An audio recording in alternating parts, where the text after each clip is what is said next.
Hello everyone, my name is Kevin Ayers and welcome to my videos regarding unemployment.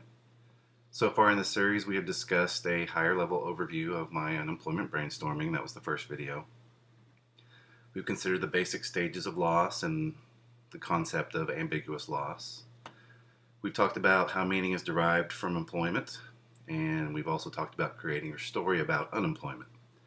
If you haven't seen any of the other videos yet, that's fine. Stay where you are. You don't have to watch them in order. Get comfortable and check this one out first, see if you like it. And if you do, then check out the other videos and give me some feedback. Hopefully the videos keep getting better every week, mostly because of the feedback that you have been giving me, and I do appreciate that, so keep it coming. This week's quote is by Vince Lombardi. He said, quote, "Practice does not make perfect, only perfect practice makes perfect," end quote. One of the first things I asked myself upon becoming unemployed the first time was, what do I do now? I used to tell my employees at the time in my previous job with this, it was a glib little three-piece chunk of advice, but there was some value in it, especially when they were overwhelmed. And I would tell them, start where you are, do what you can, and do it to the best of your ability. In light of my becoming newly unemployed, the first statement rules out a lot of possibilities, and what I mean by that is that I was no longer able to do my old job, so I was given anywhere from 40 to 80 hours per week, and you might find the same thing depending on what your job was like. You've got extra additional time to do what you want to do, including what you need to do. Don't focus on what you aren't able to do anymore. For now, that's a waste of your time. You're just spinning your wheels. So take a moment to figure out where you are now. Start there. The better view is that you now have 40 to 80 hours to do the things you never had time to do before. A good rule that I learned is to have 3 to 5 things you want to accomplish where you are. That doesn't necessarily mean doing laundry, dishes, vacuuming, and mowing. Those are maintenance activities, and they are necessary and they are valuable, but they never end, and you can keep doing them and not get yourself anywhere important. There are the other things that you can do when you aren't maintaining these other activities. For example, start and finish reading a book. Spend more time, intentional time with your family.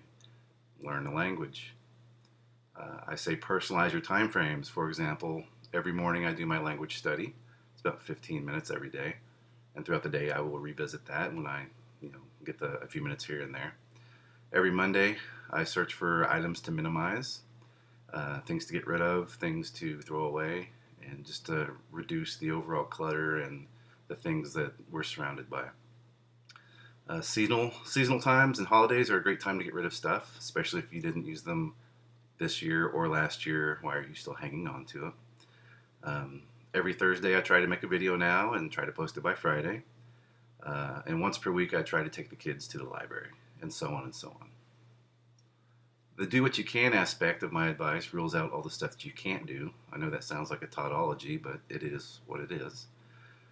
I would tell someone to stop, focus where you are right now, then ask yourself, what can I do right now?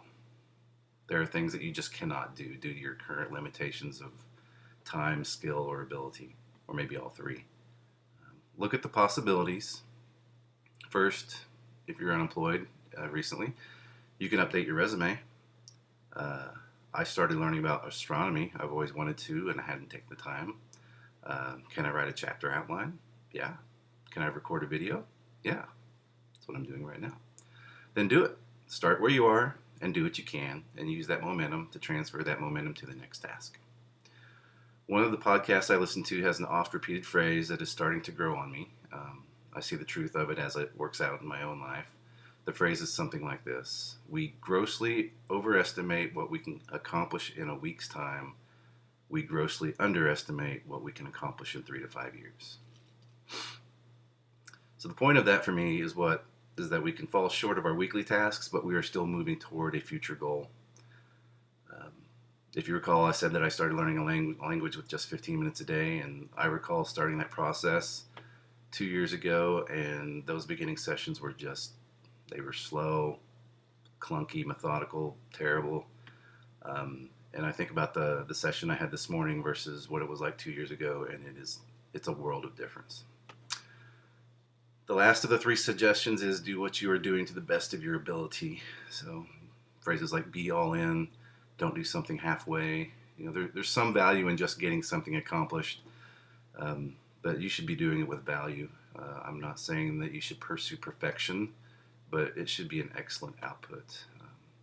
Recall, if it's hard now, it gets better every time you make an effort. Keep getting better in what you do. I remember watching Pele on television. I'm not going to date myself and tell you when it is, but of course, the greatest soccer player ever. And he was in an interview on television, and he said something similar to Vince Lombardi. He said, "Practice makes permanent." So if you're going to do something and you're going to essentially be practicing it as you're doing it time over time, if you're doing it poorly, that's going to be your result. It's going to be a poor result, and it just won't get better. That has stuck with me for years and years. I have seen below average people do above average things by just not giving up on something worthwhile and doing their best. If you're new at something, like I'm new at this, just know that you are more than likely to be terrible at first. Later on, when I watch my first videos again, I will probably cringe at how rough they are around the edges. But one day, hopefully, I will create a video worth watching, and hopefully you'll be sticking around to do that with me. So do you agree? Tell me what you think. When this video gets posted, feel free to speak your minds in the comment section down below. Send me a text message if you really know me, or send me an email. Give me a thumbs up if you liked what you've seen and heard.